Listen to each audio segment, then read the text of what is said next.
Este é mais um momento para explicação da Palavra de Deus.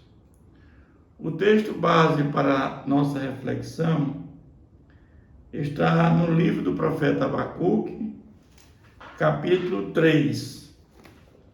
O tema central que consideramos para esse capítulo, a hesitação humana e o propósito divino. Nós vimos que nos dois primeiros capítulos de Abacuque, o profeta pergunta e Deus responde, o profeta pergunta e Deus responde. Mas nós temos que entender como a imperfeição surgiu num ser perfeito. Deus criou os seus exércitos, toda a criação que Deus fez, chamando o Criador dos exércitos, e criou os anjos para mensageiros. Mas como que um anjo da luz, um ser criado perfeito, se tornou imperfeito? Deus deu livre-arbítrio à sua criação. Se você perguntar a uma pessoa que não crê em Deus, ele vai dizer que Deus permite o mal. Então, se Deus permite o mal, Deus não é bom. Deus não controla o mal. Essa pessoa vai dizer que Deus não é onipotente, não tem poder. Então, logo, Deus não é bom e Deus não é poderoso. Mas Deus não está agindo a todo momento. Ele está no controle de todas as coisas e Ele age no tempo dele, porque a justiça de Deus nunca vai falhar. E Abacuque, diante de tudo isso que ele viu, Deus punindo esse povo com a nação ímpia, a nação violenta, a nação sangrenta, ele agora vai fazer uma oração.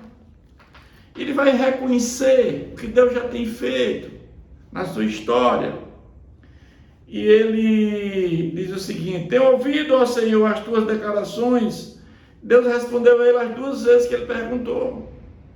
Embora não foi, a resposta que Deus deu não foi o que ele queria, mas ele depois viu que Deus é soberano, que Deus é eterno. E não há mais o que questionar de Deus. Ele diz: tenho ouvido, ó Senhor, as tuas declarações e me sinto alarmado. Aviva a tua obra, ó Senhor. Ou seja, ele desperta o teu povo. O povo estava fazendo aquilo que não agradava ao Senhor. No decurso dos anos, fazem a conhecida na tua ira. Lembra da misericórdia. Deus vem de Temar. E fala aqui o que Deus fez no Monte Sinai. Tu vai recordar que o povo de Israel, ele teve um momento na Palestina de muita fome. E a família israelita, que era Jacó, a sua esposa e os seus filhos, as noras, eles entram no Egito, uma família com 75 pessoas, e sai uma grande nação com 2 milhões de pessoas estimados. E esse povo que se tornou escravo no Egito, Deus levanta o libertador, que é Moisés, e leva esse povo para Canaã, para a terra prometida. E para liberar esse povo, Deus usou no seu poder daquelas pragas, colocando a última praga, que foi a morte dos primogênitos, para que Faraó liberasse o povo. Então ele está aqui agora nessa oração, mostrando a glória de Deus por enviar aquelas pestes para que o povo fosse libertado. Ele está mostrando a glória de Deus no Monte Sinai, onde ele agora escreve as tábuas da lei, os dedos de Deus, para que o povo agora tivesse referência o que era o pecado, porque o povo vinha do Egito, nação pagã, e não havia referência o que era pecado. Então as leis serviam para isso. Então Abacuque nessa oração está lembrando o que Deus já fez, e Deus traz esperança, e Deus é poderoso. Então ele fala das pestes do Egito, fala da questão que Deus abriu o mar vermelho para o povo passar. O poder de Deus foi manifestado de forma visível no Egito, no Mar Vermelho, no deserto. É uma teofania, manifestação visível do poder de Deus. E ele também fala da questão daquela batalha de Josué, que o sol parou para que iluminasse, para que ele vencesse a batalha. Então tudo isso ele está mostrando que esse Deus continua sendo o mesmo Deus. É confiar e esperar. Ele fala da conquista de Canaã, né? E esperar somente pelo tempo de Deus. E no final ele diz: ainda que a figueira floresça,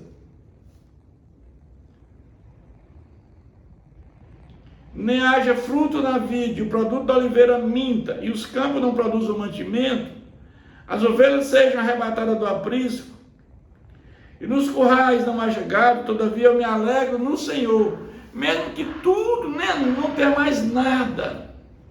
Eu me alegro no Senhor, exulto o Deus da minha salvação.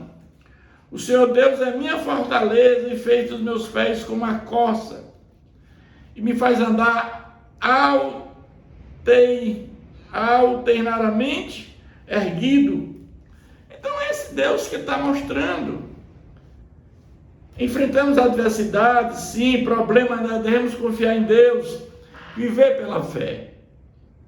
Haverá um dia que Deus vai castigar toda injustiça, não há dúvida disso.